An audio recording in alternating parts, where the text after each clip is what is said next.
اب نون لیگ کے لوگ ایک طرف کاغذات جمع کرائے، وہاں ریٹرننگ افسر ان کے ساتھ تصویریں بنا رہے ہیں، اسسٹنٹ کمشنر مختلف ROs، وہ مریم نواز ان کے خواجہ سے معاف کیجیے گا خواجہ عمران نذیر، اسے لے کے ویڈیو میں نظر آ رہا ہے کاغذات جمع کراتے ہوئے۔ تیمینہ دلتانہ اپنے جمع کروانے جا رہی ہے، وہاں اسسٹنٹ کمشنر بہاڑی کی وہ ڈاکٹر عائشہ خان ساتھ پہنچی ہوئی ہیں۔ لاہور بار میں دوسری طرف امیدوار جو ان کے پولیس والے اندر داخل نہیں ہونے دے رہے، تحریک انصاف کو انٹرا پارٹی الیکشن کے فیصلے کی تصدیق شدہ کاپی نہیں دے رہے تھے، ابھی وہ ان کا نمائندہ وہاں گیا کئی گھنٹے انتظار کرتا رہا، پھر الیکشن کمیشن سے واپس آیا جی کاپی نہیں دینی، درخواست آ گئی ہے جب مؤثر ہوگی آپ کو بھیج دیں گے۔ اپنے وکلا کو جان بوجھ کر انہوں نے چھٹیوں پر بھیج دیا۔ اور بدماشی کا عالم دیکھیں، اسلام آباد میں CDA کے افسران ویڈیو بنا کے نواز شریف کی حمایت کا اعلان کر، یہ وہ بیوروکریسی ہے جس نے الیکشن میں ڈیوٹی دینی ہے۔ اب یہاں لوگ سوچ رہے ہیں کہ یہ سوال اور بڑا جائز سوال ہے کہ کاغذات نامزدگی جمع کروانے میں اتنی مشکلات ہیں تو نامزدگی کی منظوری کا مرحلہ کیا ہوگا؟ آپ لوگ بالکل درست سوچ رہے ہیں، آپ کا سوال بھی ٹھیک ہے۔ یہ ایسے ایسے اعتراض نکالیں گے کہ آپ سر پکڑ کے بیٹھ جائیں گے کہ یہ ریٹرننگ افسر پاکستان سے ہے یا ہندوستان سے، ایسی ایسی سکروٹنی کریں گے۔ اور اس کی بڑی وجہ میں آپ کو بتاؤں، گزشتہ دنوں میں آپ ان کے بیان دیکھیں، فیصل واڈا سمیت جو اسٹیبلشمنٹ کے سب سے بڑا ٹاؤٹ ہے اور میڈیا میں جو ان کے سارے ٹاؤٹ بیٹھے ہیں، وہ یہ پیغامات دے چکے ہیں واضح طور پر، تحریک انصاف کے امیدواروں کو کسی صورت میں ہم کاغذات نامزدگی جمع نہیں کروانے دیں گے، کروائیں گے تو مسترد کریں گے۔ تمام شہادتیں اس وقت ویڈیو کی صورت میں دنیا بھر کے پاکستانیوں کے موبائل میں پہنچ چکی ہیں۔ 1 کروڑ اوورسیز پاکستانی دنیا کے ترقی یافتہ ممالک میں بیٹھے ہوئے ہیں، امریکہ سے لے کے یورپ، اور یہ شہادتیں اکٹھی کر کے ان تمام ذمہ دار اداروں کو دنیا میں بھیج رہے ہیں کہ یہ دیکھیں کیا کر رہے ہیں پاکستان کی عوام، لیکن انہیں روکے گی۔ ہائی کورٹ میں دیکھیں انہوں نے جمع نہ کروانے کی درخواست کی جج باقر نجفی صاحب کے پاس کہ انہوں نے کہا الیکشن کمیشن اقدامات کرے، وقت کم ہے، سپریم کورٹ کے احکامات بالکل واضح ہیں، تمام انتظامیہ الیکشن کمیشن کے نیچے ہے، یہ شکایات جائز ہیں، آپ کیوں نامزدگی کے کاغذات نہیں لے رہے؟ ریٹرننگ افسران کو بلا کے پوچھیں، لیکن انہیں لیا ہی اسی لیے گیا تھا۔ سپریم کورٹ انہیں کھولنی چاہیے، جس طرح لاہور ہائی کورٹ نے فیصلہ کیا کہ ہفتہ اتوار سوموار چھٹیوں کے باوجود کھولیں گے، سپریم کورٹ بھی رات کو کھولیں۔ خان کے معاملے پہ سپریم کورٹ ہی کھلی تھی، بندیال نے تباہی چڑھائی تھی، آج الیکشن بھی اسی طرح تباہ و برباد ہو رہا ہے۔ وہ ایک واردات سپریم کورٹ کی آج بھاری پڑ رہی ہے۔ عدالتیں کھول کر دیکھیں کاغذات نامزدگی جمع نہیں ہو رہے اس الیکشن میں۔ اب یہ معاملہ تو رہا ہی نہیں لیڈ کا یا جیتنے کا، صنم جاوید مریم نواز کو کتنی لیڈ سے ہرائے گی، یہ معاملہ نہیں ہے۔ معاف کیجیے گا، اگر صنم جاوید مریم نواز کی ضمانت ضبط نہ کروائے تو یہ الیکشن بیکار ہے۔ اب دیکھیں NA 119 سے اس نے کاغذات نامزدگی جمع کروائے تو مریم نے 119 سے واپس لے 120 NA 120 میں جہاز جمع کروائے۔ اتنا ڈر اور خوف طیبہ راجہ، فیض الحسن چوہان سمیت ان تمام لوگوں کا مکمل صفایا نہ کرے، تحریک انصاف مخالف لوگوں کی اگر ضمانتیں ضبط نہ ہو تو یہ الیکشن دھاندلی والے ہیں۔ اب ہار جیت کا لیڈ کا معاملہ ہی نہیں۔ عثمان ڈار نے تو کہا ہم خواجہ آصف کو 10,000 کی لیڈ سے سٹارٹ لیتے ہیں۔ پورا پاکستان جانتا ہے کہ یہ لوگ عوام کی عدالت میں مسترد ہو چکے ہیں، یہ چوروں کی طرح منہ چھپا کے آتے ہیں۔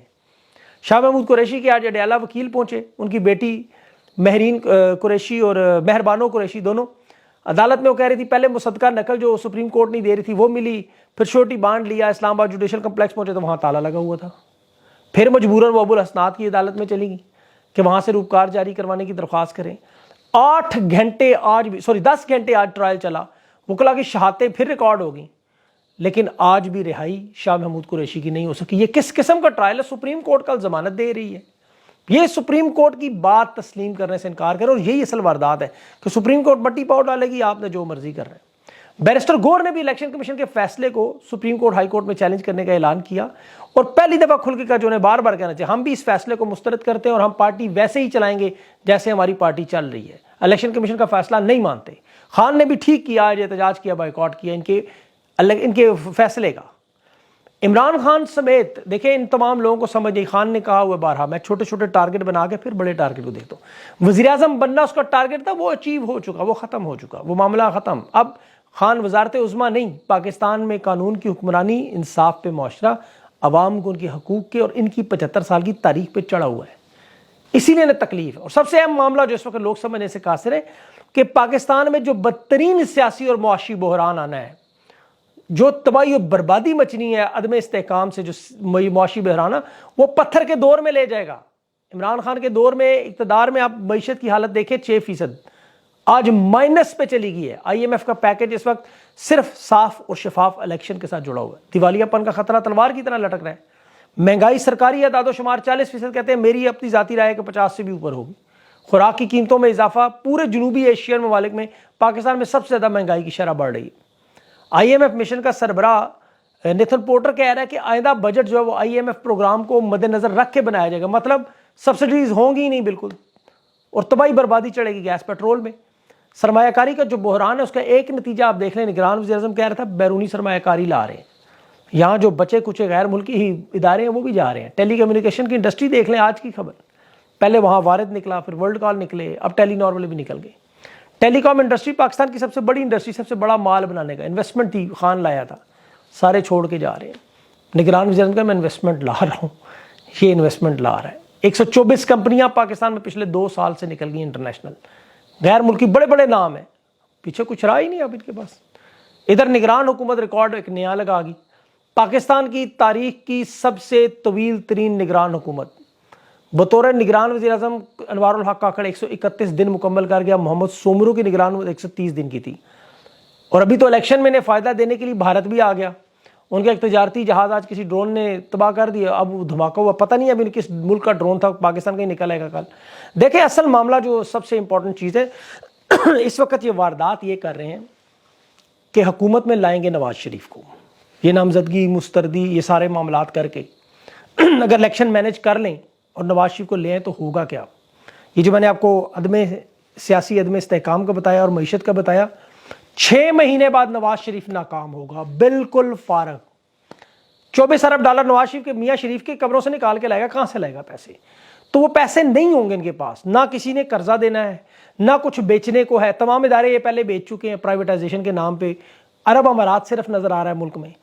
ان حالات میں نواز شریف کو جب گرایا جائے گا تو اس کے بعد پھر ایک ہی آواز ہوگی، میرے عزیز ہم وطنوں، اور وہ کہیں گے مجبوری ہے، ملک چل نہیں رہا، سیاسی جماعتوں کو ہم نے اجازت دی، الیکشن کروائے، لیکن یہ اس قابل نہیں ہے، یہ چلا نہیں سکے کیونکہ یہ نااہل ہیں، اور نواز شریف تو بھاگ کے لندن چلا جائے گا دوبارہ، اور یہ معاملات اسی طرح چلتے رہیں گے، سیاسی جماعتوں پر پابندیاں لگ جائیں گی، جس طرح 1970 میں اور 77 میں انہوں نے کیا۔ ضیاء الحق نے آ کے وعدہ بھی کیا، وضو کر کے وعدہ کر کے کہ میں 90 دن میں الیکشن کرواؤں گا، ٹھیک 1 اکتوبر کو اس نے اعلان کر دیا 18 اکتوبر الیکشن کینسل۔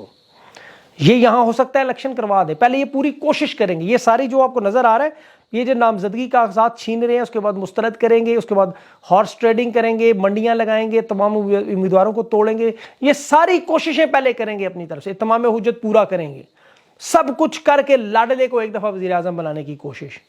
عوام یہاں پہ ڈٹ گئی، عوام نے نہیں کرنے دینا، عوام ریزسٹ کرے گی، پولنگ بوتھ پہ اس دن آپ کو پتہ ہے فساد مچ سکتا ہے، اللہ تعالیٰ محفوظ کرے، پرامن احتجاج، معاملہ بگڑ بھی سکتا ہے۔ ابھی یہ کسی کو بھی نہیں پتا، یہ ان کے تمام بزرگ مہور، ان کے بڑے بڑے تھنک ٹینک، ان کے سب لوگوں کو، کسی کو یہ نہیں پتا کہ کیا ہو سکتا ہے، یہ ان کے بیک آف دا مائنڈ میں بھی نہیں ہے۔ ابھی تک تو یہی سوچ رہے طاقت سے روک لیں گے، طاقت سے روک لیں گے، جیسے بنگالیوں کو روکنے گئے تھے، اس کے بعد کیا ہوا وہ آپ کو جانتے ہی ہیں۔ تو یہاں طاقت سے روکنے کا مظاہرہ کیا جا رہا ہے، لیکن جب یہ دیکھیں گے کہ معاملہ نہیں حل ہو رہا، نواز شریف آ گیا، تو 6 مہینے بعد اس کو فارغ کر دیں گے۔ خان کی حکومت 7 مہینے برداشت نہیں کر سکے گی، نواز شریف کی 6 مہینے بھی نہیں کریں گے، اور پھر وہی ہوگا میرے عزیز ہم وطنوں۔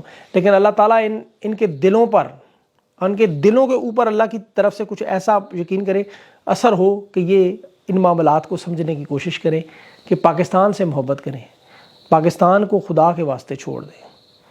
3-4 سال بعد نکل جانا ان لوگوں نے، اس کے بعد پیچھے وہ پتھر کے دور کا پاکستان۔ تو یہ اللہ کرے ان کے دلوں میں یہ رحم آئے کہ یہ پاکستان پہ رحم کریں۔ اگلی ویڈیو تک کے لیے بھی میرا انٹرویو آج وہ بلوچ 2 نوجوان لڑکیوں سے، وہ ضرور چیک کیجیے گا، وہ بیچاری ہماری پاکستان کی بیٹیاں بے سر و سامانی کی حالت میں بیٹھی ہیں، آج ان سے انٹرویو ضرور چیک کیجیے گا۔ اپنا خیال رکھیں، مجھے اجازت دیں، اللہ حافظ۔